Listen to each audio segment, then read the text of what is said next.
The year is 1919. The world is still reeling from the end of the First World War.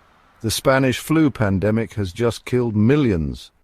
But in Boston, Massachusetts, a far more peculiar tragedy is about to unfold.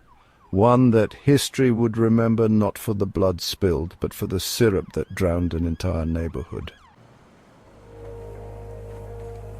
Boston's North End in the early 20th century was a bustling immigrant neighborhood lined with tenement buildings, shops, bakeries and docks. It was home to hard-working Italian Americans, Irish laborers and Portuguese sailors.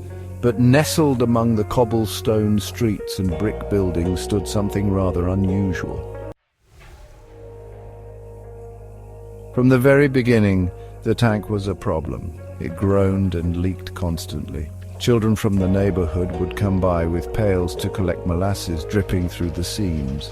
Workers had reported the creaks and pressure noises. Even rivets were known to pop off randomly like bullets fired into the street. Then came January 15th, 1919.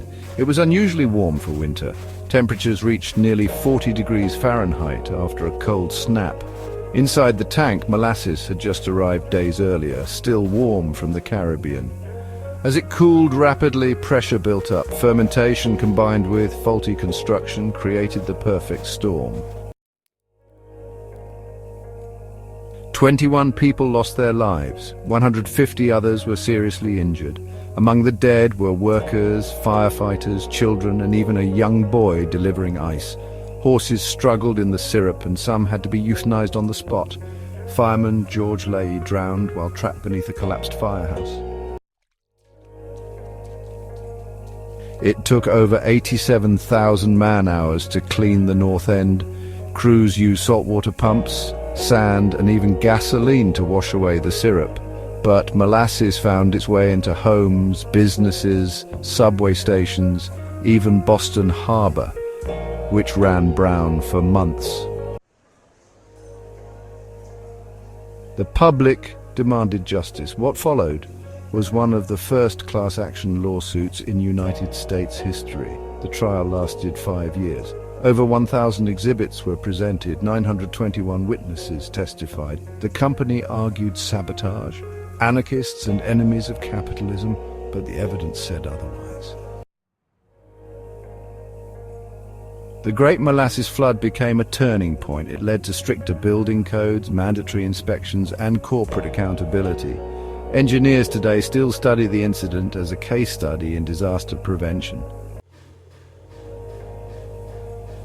Molasses, as it turns out, can act like a fluid in a landslide when under pressure. Cold temperatures preserved bodies for days. The Boston Elevated Railway had to replace damaged sections overnight. Horses' hooves were permanently stained brown. 100 years later, the molasses is gone, but the lessons remain. When we ignore the cracks, when we silence the warnings, disaster, no matter how strange, is always waiting.